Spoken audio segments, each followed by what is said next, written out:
Nah, kemudian juga ulama menceritakan di zaman Imam Hasan datang seseorang perempuan kepada Imam Hasan. Perempuan ini curhat, wahai Imam, beberapa hari yang lalu anak saya perempuan meninggal dunia. Saya ingin sekali melihat keadaan anak saya itu di dalam kuburan. Bagaimana sih keadaan anak saya itu? Ini yang disampaikan perempuan itu kepada Imam Hasan Basri. Ya. Maka Imam Hasan memberitahukan kepada perempuan ini, kamu sholat 4 rakaat setelah sholat isya. Setiap rakaat kamu baca surat Al-Fatihah, kemudian Alhaakumut Takatsur setiap rakaatnya. Setelah itu kamu berbaring, kemudian bersolawat kepada Nabi Muhammad SAW sampai kamu tidur. Ini yang disampaikan oleh Imam Hasan. Maka perempuan ini melaksanakan sesuai perintah beliau. Setelah sholat isya, sholat 4 rakaat, setiap rakaatnya membaca surat Al-Fatihah dan membaca Alhaakumut Takatsur. Berbaring, bersolawat kepada Rasulullah SAW. Ternyata di mimpinya tidur, mimpi bertemu dengan anaknya ini, menyaksikan anak perempuan ini dalam keadaan diazab oleh Allah Subhanahu wa Ta'ala. Ya. Dibelenggu, ya. Lehernya dibelenggu. Pokoknya gambaran orang yang diazab oleh Allah Subhanahu wa Ta'ala. Kemudian keesokan harinya setelah mimpi itu datang ke Imam Hasan, diceritakan, wah Imam, saya sudah mengamalkan pesan jenengan, ternyata betul saya melihat anak perempuan saya sedang diazab oleh Allah Subhanahu wa Ta'ala. Terus bagaimana wahai Imam, apa yang harus saya lakukan? Maka Imam Hasan mengatakan, kamu perbanyak sedekah, dihadiahkan pahalanya untuk anak perempuan. Ini pesannya Imam Hasan. Nah, kemudian di malam itu gantian sekarang. Imam Hasannya mimpi. Imam Hasan ini mimpi seakan-akan berjalan di taman dari taman surga. Di taman itu beliau bertemu dengan seorang perempuan di atas mungkin kasur seperti itu, di atas ranjang, ya. Di atas kepalanya ada mahkotanya. Perempuan memakai mahkota, ya, dalam keadaan indah, perempuannya cantik, ya.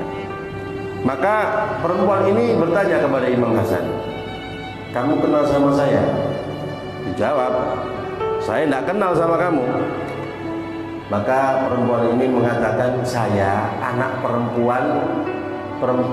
perempuannya orang yang datang sama kamu kemarin itu. Bingung Imam Hasan itu. Imam Hasan mengatakan, tapi ibumu menceritakan bukan seperti ini keadaanmu. Ibumu bercerita kamu diazab oleh Allah Subhanahu wa Ta'ala. Nah, kalau sekarang pakai mahkota, menjadi perempuan yang cantik, mendapatkan kemuliaan dari Allah Subhanahu wa Ta'ala, maka apa kata perempuan ini?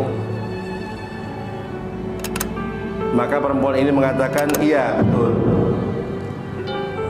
kami ini ada sekitar 70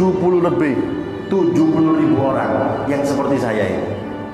Jadi maksudnya sedang mendapatkan azab dari Allah Subhanahu wa Ta'ala. Kemudian ketika itu lewat seseorang yang soleh, orang ahli ibadah, orang yang tidak bermaksiat kepada Allah Subhanahu wa taala, lewat di kuburan kami. Kemudian orang soleh itu bersolawat kepada Rasulullah SAW, dihadiahkan pahalanya untuk ahli kubur, termasuk saya di situ. Karena barokahnya solawatnya orang soleh, maka kami semua diampuni oleh Allah Subhanahu wa taala dan dimuliakan oleh Allah Subhanahu wa taala. Padahal cuma bersolawat sekali saja. Orang soleh ini lewat kuburan bersolawat, pahalanya dihadiahkan kepada ahli kubur, termasuk anak perempuannya orang tadi. Nah, karena solawatnya orang yang soleh ini 70.000 orang diampuni dosanya oleh Allah Subhanahu wa taala. Makanya perempuan tadi mendapatkan kemuliaan dari Allah Subhanahu wa taala, ya, dengan barokahnya sholawatnya orang yang soleh. Jadi kita juga demikian. Kapan kita mungkin lewat di kuburan, ya, kita berhenti sebentar, kita bersholawat kepada Nabi Muhammad SAW, kita niatkan pahalanya kepada mereka yang ahli kubur, yang mereka sudah dikubur, yang ada di kuburan. Karena sholawat ini kan pasti diterimanya oleh Allah Subhanahu wa taala. Ibadah yang pasti diterima oleh Allah Subhanahu wa taala itu bersolawat kepada Nabi Muhammad SAW. Jadi kalau kita hadiahkan kepada mereka ahli kubur, ya insya Allah pasti diterima oleh Allah Subhanahu wa taala.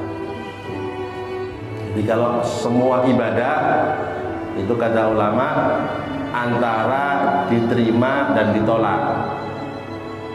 Kita banyak sholat, dilihat dulu sholatnya bagaimana, syarat-syaratnya sudah pas apa belum, rukunnya sudah pas apa belum.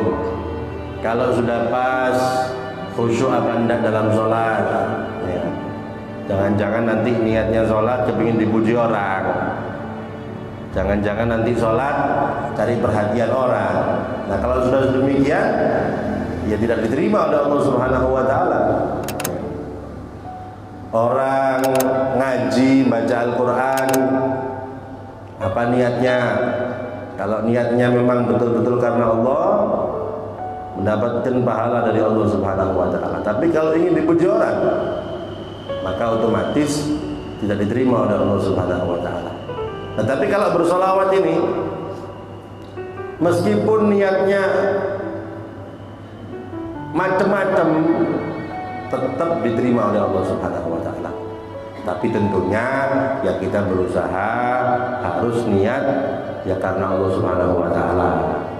Jangan nanti mentang-mentang sholawat pas diterima, akhirnya sholawatan kepingin dipuji orang. Kan enggak apa-apa, kan masih diterima itu. Ya enggak. Harus berusaha untuk supaya apapun yang kita lakukan daripada ibadah-ibadah itu semata-mata hanya kita mengharap keridhaan Allah Subhanahu wa taala. Nah, ini demikian tadi. Jadi karena faedahnya bersolawat kepada Nabi sekali, maka semua orang yang ada dalam kuburan sebanyak 70.000 orang yang tadinya mendapatkan azab dari Allah Subhanahu wa taala dimuliakan oleh Allah Subhanahu wa taala berkat sholawatnya orang